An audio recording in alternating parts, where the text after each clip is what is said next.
Hey gang, hope you're having a good week. I had a busy week doing an awful lot of repair work lately. Not particularly profitable, but necessary and time consuming.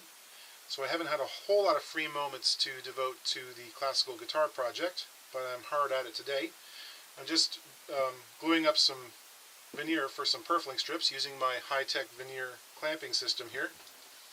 Just some black dyed veneer glued onto some light-colored maple. And I've laminated that onto some rosewood.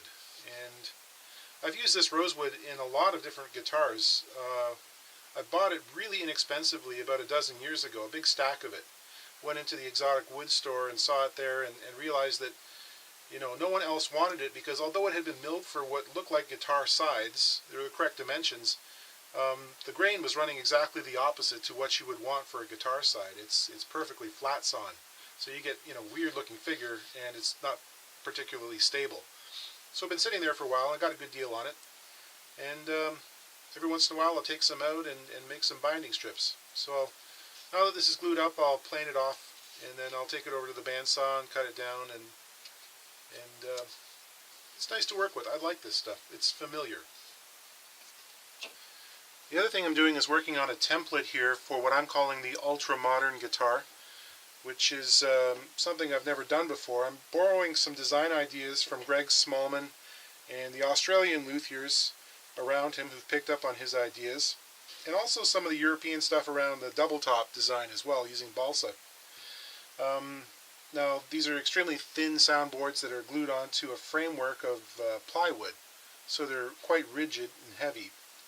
And I needed a way to do that, so I've taken my standard classical mold here, traced around the outline, and then bandsawed out the plywood. It's 1/2-inch ply, and then got really close using my spindle sander to get towards the shape. And then I've just been refining that using a standard sanding block and a metal scraper, going around the outline, checking out where the spots where it's tightest, etc., and got it so that it fits perfectly. I'm really quite happy with it.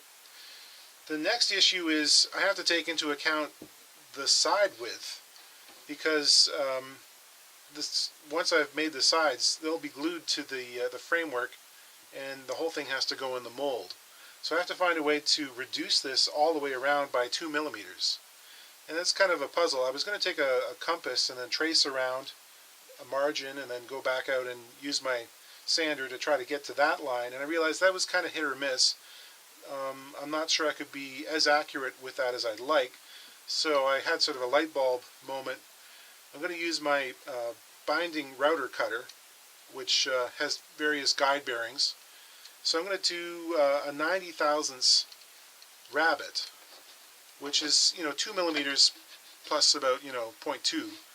I'll just go all the way around the template and then cut a little rabbet there, which will give me a nice hard line. It'll be accurate, and I can sand down to that, and I'll know that it'll fit exactly minus the side width. After that, I can work on cutting out the interior portions of the template, which will be used for actually working on the support system for the guitar. Things like the sound hole, and there's some stuff in the upper bout and that kind of thing. Anyway, that's what I'll be doing next.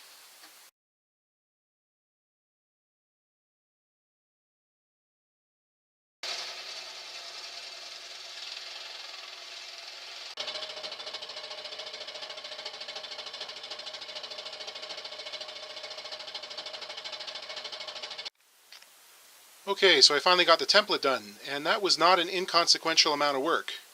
By the time I had bandsawed it, sanded it, used the pattern routing trick, and then the scroll saw and the spindle sander to refine the interior cuts, that was several hours. But it's done now. It's made out of 1/2-inch plywood, so it should last a good long time. I laminated it on a 1/4-inch hardboard surface on the bottom, so I would have enough depth to use a pattern-making router bit.